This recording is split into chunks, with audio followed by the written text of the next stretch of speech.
अयोध्या में एनजीटी के आदेश पर अफीम कोठी के पास कूड़ा डंपिंग एरिया में कूड़ा निस्तारण का कार्य शुरू कर दिया गया है। अयोध्या नगर में महापौर ऋषिकेश उपाध्याय ने नारियल तोड़कर मशीन से कार्य का शुभारंभ करवाया। ये मशीनें कूड़े का प्रोसेस करके कूड़े को 3 अलग अलग भागों में तोड़ेंगी। प्रोसेस के बाद इस कूड़े को सीमेंट इंडस्ट्री और अन्य इंडस्ट्री में भेजा जाएगा, जहां इसका उपयोग ईंधन के रूप में किया जाएगा। यही नहीं, साइंटिफिक प्रयोग के बाद उर्वरक के रूप में भी इसका उपयोग हो सकेगा।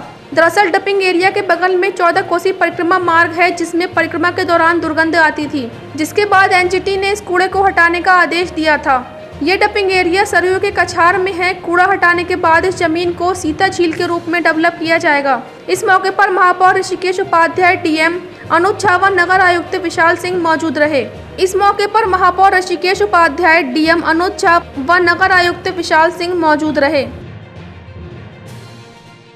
पूर्व में यहाँ के जो कूड़ा निकलता रहा होगा, सॉलिड वेस्ट इस पूरे नगर का, उसकी डंपिंग यहाँ पे की जाती थी, जिसकी वजह से इस पूरे क्षेत्र में यहाँ से लेकर के और कम से कम आगे 1.5-2 किलोमीटर तक के क्षेत्र में पूरा लीगेसी वेस्ट इकट्ठा हो गया है।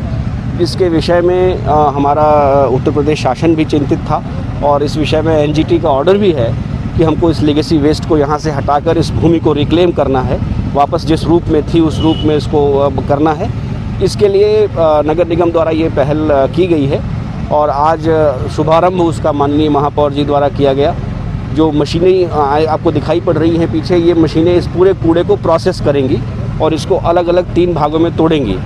जो ऐसा कूड़ा है जो प्लास्टिक है, आरडीएफ जिसको बोलते हैं, जिसकी कैलोरीफिक वैल्यू इतनी होगी कि वो ईंधन की तरह प्रयोग हो सकता है, उसको सीमेंट इंडस्ट्री और इस तरह की इंडस्ट्रीज़ में भेजकर उसका प्रयोग किया जाएगा ईंधन के रूप में। जो हमारी रॉ डस्ट निकलेगी, जिसका साइंटिफिक टेस्टिंग कराने के बाद अगर वो खाद के रूप में प्रयोग होने लायक उपयुक्त है, तो उसका जो है खाद के रूप में प्रयोग किया जाएगा। और इसके अलावा जो भी इसमें मटेरियल ऐसा होगा जिसका इंसिनरेशन पॉसिबल है, उसको इंसिनरेट करेंगे, जिसकी कंपोस्टिंग पॉसिबल है उसकी कंपोस्टिंग की जाएगी।